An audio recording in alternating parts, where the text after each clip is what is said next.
د بهرنیو چارو وزارت یو پلاوی له اروپایي اتحادیې سره د کډوالو په اړه د خبرو لپاره بلجیم ته سفر کړی دی. یو شمېر سرچینو رسنیو ته ویلي دي چې د افغانستان د حکومت د بهرنیو چارو وزارت د ویاند عبدالقهار بلخي په مشرۍ یو 15 کسیز پلاوی د کډوالو په اړه له اروپایي هیوادونو سره د خبرو لپاره د بلجیم بروکسل ښار ته سفر کړی دی.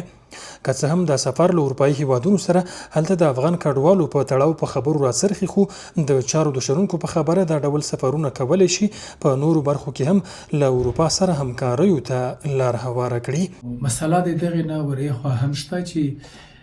بالاخره دغه اروپایي اتحاد به د افغانستان سره د نوو اړیکو باب پرانیزي چې پرانیستلی هم دی. او هیله د دغه هیات نه دا لرو چې افغانان هغه څوک چې په جرم باندې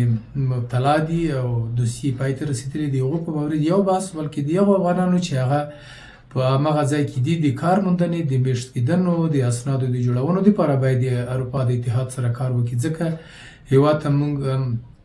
سیاسي او اقتصادي ګټه کوو. البته هغه افغانان چې کله مشکل حل شي، زه فکر کوم چې د حکومت حاکمیت به هغه هلته په ځان باندې ومني. نو د دې سره بدون د دې نه چې ملګرو ملتونو مؤسسه یا امریکا او انګلستان او داسې نور هیوادونه لکه پاکستان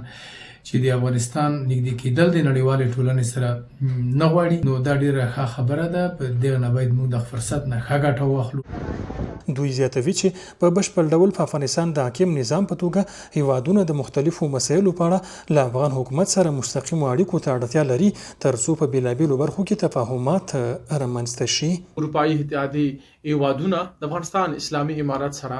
مشکلات د خبرو اترو پر میز باندې حل فصل کوي، او دغه امتیاز افغانستان حاکمران حکومت ته ورکوي چې د افغانانو مشکلات حل فصل لپاره یوازینی واحد مرکزی دفتر یا مرکزی حکومت یا مرکزی افراد او اشخاص اسلامي امارت چارواکي دي چې هغوی سره باید خبرې ورباندې وشي او دوی صلاحیت لري چې هغوی سوق کړي مثبت لور ته. زما پران باندې چې دا د خبرو اترو سیاست، دا د مدغم کېدلو سیاست، دا د افغانانو